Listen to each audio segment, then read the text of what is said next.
In front of me is a Redmi Note 8 from 2021, and today I'll show you how you can boot this device into Fastboot mode. So to get started, you'll want to hold your power key. From here, select power off, and once the device turns off, hold power key and volume down at the same time.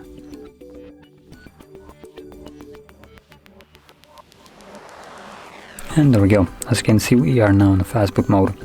So that is how you'd boot this device into Fastboot mode. And to leave this mode, simply hold power key.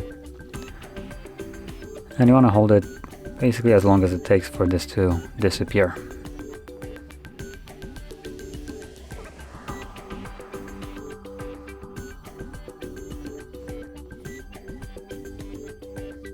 And as you can see, we're now back in Android.